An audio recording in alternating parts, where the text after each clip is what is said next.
তো বন্ধুরা, আজকে আমি নিয়ে এসেছি একটা টক ঝাল মিষ্টি আচারের রেসিপি। এটা কাঁচা আমের আচার, আর এটা তেল ছাড়াই বানানো যায়, আর এটা যতদিন খুশি সংগ্রহ করে রাখতে পারেন, ফ্রিজ ছাড়াই। তো চলুন দেখে নিই আমি এটা কিভাবে বানিয়েছি, আর এটা অনেক জলদি বানানো যায়। তো দেখুন, এখানে আমি নিয়ে নিয়েছি কিছু কাঁচা আম। তো এখন তো বাজারে অনেক আম পাওয়া যাচ্ছে, তো এখানে আমি নিয়ে নিয়েছি কিছু কাঁচা আম, আর কাঁচা আমটার আমি খোসা ছাড়িয়ে নিব সব আমগুলোর। এইভাবে আমি ছাড়াবো খোসাগুলো। তো বন্ধুরা, এরকম ভিডিও যদি আপনাদের একটুও ভালো লেগে থাকে তো প্লিজ লাইক কমেন্ট করবেন আর শেয়ার করে দেবেন, আর আমার পাশে থাকবেন। তো দেখুন বন্ধুরা, আমার আমগুলো খোসা ছাড়ানো হয়ে গেছে। এখন আমি গোল গোল করে এইভাবে রিং সাইজে কেটে নেব। আপনারা এটা বটির সাহায্যেও কেটে নিতে পারেন, আর ভিতরের বিচাটা আমি বার করে দেব।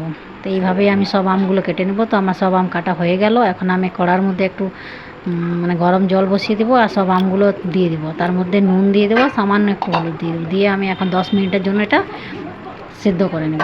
বেশি সিদ্ধ করবো না, হালকা সিদ্ধ করে নেব। তো আমার সিদ্ধ হয়ে গেল। এখন এগুলো আমি তুলে নেব সবগুলো।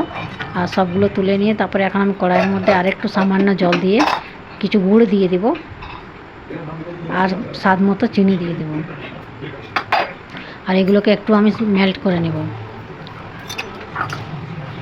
এটা যখন মেল্ট হয়ে আসবে তখন আমি আমগুলোও দিয়ে দেব, আর দিয়ে দেব নুন আর লঙ্কা গুঁড়ো দিয়ে আমি ভালোভাবে একটু এটা গাঢ় গাঢ় যতক্ষণ না হচ্ছে ততক্ষণ ফুটতে দেবো। তো দেখুন, আমার আমটা সুন্দরভাবে গুড়ের সাথে মিশে গেছে। এখন উপর থেকে আমি চাট মশলা আর একটু বিট নুন দিয়ে দেবো, তাহলে আমার আমটা একদম রেডি। আচারটা এটা খেতে একদম এতটাই টেস্টি হয় যে কী বলবো বন্ধুরা, একবার বানিয়ে খেয়ে দেখবেন তাহলেই বুঝতে পারবেন। তো দেখুন, আমার আচারটা একবারে রেডি। তো এখন আমি প্লেটে এটা সার্ভ করে দিচ্ছি। দেখতে যতটা সুন্দর হয়েছে, খেতে তার থেকে দারুণ টেস্টি হয়েছে। তো চলুন একবার আপনারাও এটা ট্রাই করে দেখবেন, আর যদি ভালো লেগে থাকে তো প্লিজ কমেন্ট করবেন।